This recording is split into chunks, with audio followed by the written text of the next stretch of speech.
Hello everyone, welcome to my office. I'm Dr. Steph. Glad to have you here, and I've got your back.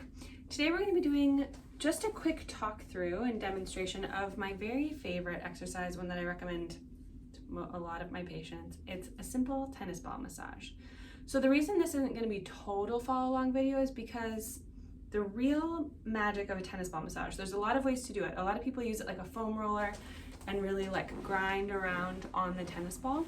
And that's fine, but there's another way to do it that I want to offer to folks, and that's a real sort of set it and forget it method, which is why I don't want you watching a YouTube video the whole time that you've set it and forget it, right? You can be reading a book, you can watch a different show, but it would get pretty boring if we all sat around with this the whole YouTube video. So I'm just gonna sort of explain it. So we've got this tennis ball.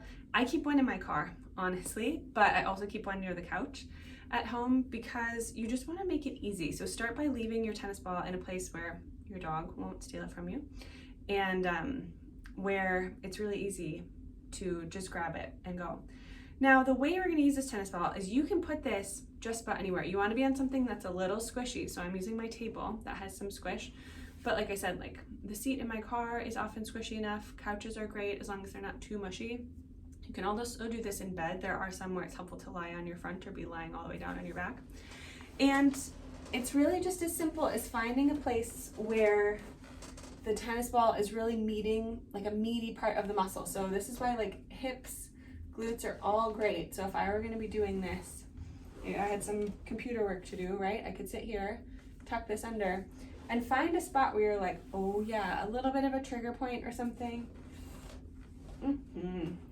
So mine is like right on the inside of my sit bone right now, but I feel a lot of muscles in contact with that.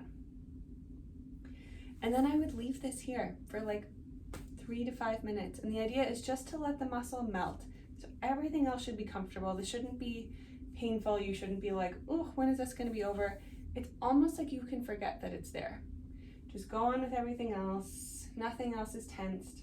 And your body just gets to relax in that sort of lengthened state. When we put the tennis ball in, it forces the muscles to stretch a little bit, and then holding that stretch, that lengthening is what's going to help soften up the muscle. So I've left this here for 5-ish minutes. Then you can move it somewhere else. It might be somewhere close by. It might just be the other side of the sit bone.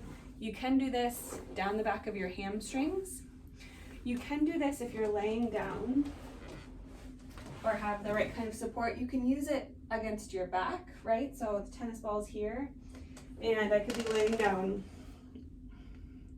And again, I'm on something soft enough that this isn't really throwing me off too much to be laying on this tennis ball here. You can do it up higher in your back. Again, it should be really comfortable. The other one that I want to show is on the front. I know a lot of folks have tightness in the front of the hip across the psoas muscle that we've talked about, and there are stretches for that.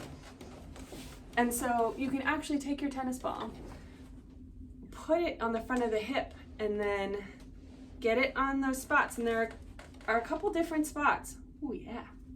And then you can be here and keep your tennis ball right under your hip there and lay forward like that. And that's a great way to get into the front of the hips. But pretty much like anywhere through the glutes, the low back, kind of those big ropey muscles along the spine.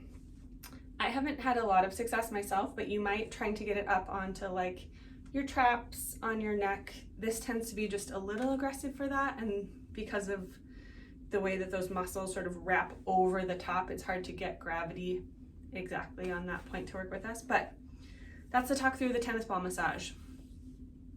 I've got lots in my office. Come stop by, I'll give you one. Borrow one from the dog that's not too spitty.